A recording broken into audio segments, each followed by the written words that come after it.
Your press conference with George Kambosos. How was your true raw energy with him? You know, you all set the tone for this year with the energy and promoting yourselves, and it seems like y'all genuine don't like each other. How was your level 1 through 10 on facing Kambosos on that stage, and you and him going at it like you did? Look, man, I'm gonna pray for the man. I'm gonna pray for the man before the fight. So because he has a kid on the way and everything. But at the end of the day, I'm leaving him on a fucking stretcher. And it's just how I feel, man. I don't care. I don't care. I'm sorry. I don't care. I get paid for doing what I do. It's either him or me. And that's how I feel, man. Ain't nobody acting here. Nobody. You know what I mean? It's just a thing. I ain't trying to promote a fight in a way of trying to start no beef.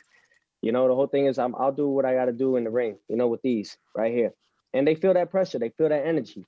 It's all about my energy, man. Real recognizes real. And I've been told everybody that. Lomachenko, he felt that. Anybody that comes in front of me, I'll beat him. Why? Because they know. I ain't scared of nobody. I ain't scared to die in that ring neither. I ain't scared to die. At least I die doing what I love too. But at the end of the day, man, it's all about who's in front of me. Got to get him in the way. I got to get him out the way. So that way we can focus on the other fights that everybody wants to watch. I'm curious, going into this fight with George Kambosos, looking at his previous fight against Lee Selby, I was curious that, obviously it was very close on the scorecards. Did you think he won that fight? To be honest, I don't look at who I'm facing, like in the way of watching film or anything like that. So I can't really say, I heard it was a close fight. It was a close call. However, George Kambosos, he was the guy that got the win. He got the job done. He became a man. I mean, a lot of folks, just to get the record straight, there's a lot of things that I would like to clear up.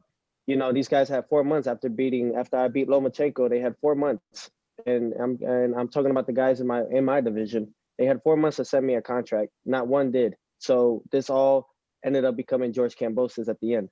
This is not out of me. I guess they expected me to throw contracts at them after becoming world champion and undisputed, and I have all the belts, but, and it's crazy, a lot of folks don't see the behind the scenes of what really goes on in the sport of boxing.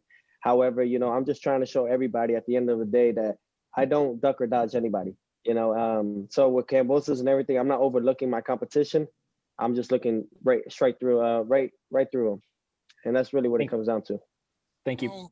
The question I have is, coming after such a high profile fight where you were so up and you performed so well against Lomachenko, how are you going to stay motivated against a lesser known fighter like Kambosos?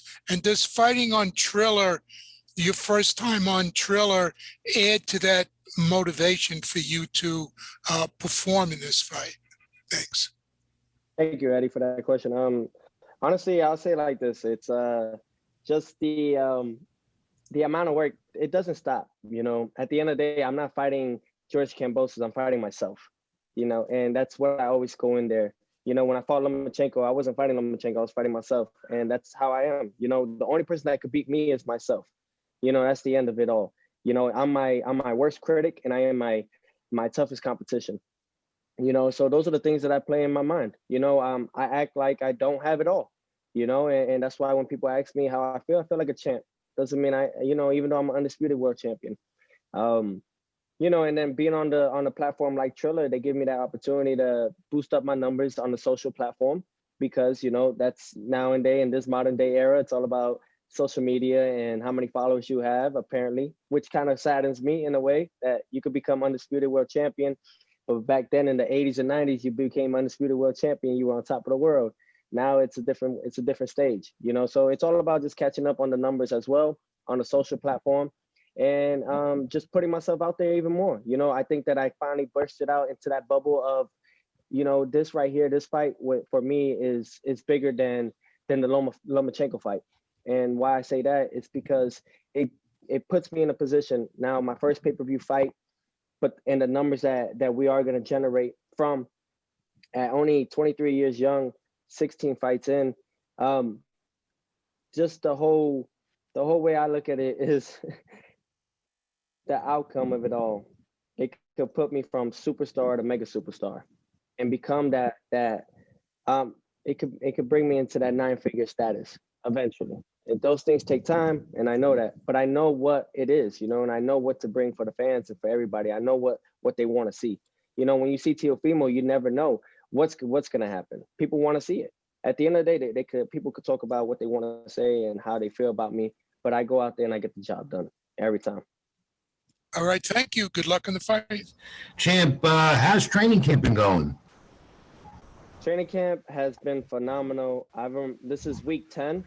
This is week 10 of camp, and this is 19 years in the gym. So for me, it's phenomenal, man. I've focused on trying to go back to the basics of everything, the 1, 2s, and 3s, and getting back to the fundamentals that started me. And since doing that, I've elevated into a whole nother fighter that I can't wait to show you guys. I'm just excited as everyone else is, and I'm looking forward to 2019. Anything in particular you've been working on with this guy compared to what you did with Lomachenko, or is it going to be the same? No. We're working on different tactics that I had some, some things that we had to take back in the drawing boards against the Lomachenko fight. Lomachenko is not a pushover. He's someone that definitely had a lot of dirty tricks that got away with and a lot of good tricks that he used. And those are the things that I was able to adapt on and take in. And now I'm just working on that in the gym, and the whole thing is all about just trying to perfect my craft more and more. I want to be, and not that I want to be, I am going to be the best boxer that ever laced a pair of gloves. A lot of us fighters say it and everything like that, but if you can see it, man, I'm going straight to everybody, straightforward. Yeah. I'm a straight shooter, and that's the whole thing. And I guess, this is the type of way of the world now. They fake it till you make it type stuff, but Teofimo don't fake it. We take it. That's the difference. And that's why we call it a takeover. And for everybody that doesn't know that, June 19th, I can't wait. I'm putting this guy on a fucking stretcher. Sorry for my language, but I'm hitting him right all here. And this is what's going to go night-night for 3 to 5 minutes. And that's what I'm aiming for. I know all the pressure points and I know all the shots where to hurt somebody. I know to hit him here. I know to hit him here. I know to hit him here. I can hit him right in the thump of his forehead or right to the body. Either way, this guy's going down. And the reason why is because I got to let everybody know I'm here to stay. I'm here to stay. I ain't training. People think I'm just training for 3 rounds? No, I'm training for 12. I'm training for 15. However, when it comes to Saturday night, June 19th, I got to let the world know when I fight this guy and I knock him out, I'm not just knocking out George Kambosos. I'm knocking out everyone that was talking shit about me. It's good to see you, man, elevate and change levels in your career.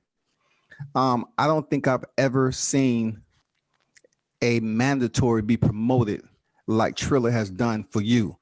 How has it been for you being a part of Triller? Totally, your branding has went up tremendously. How's that whole process been, man?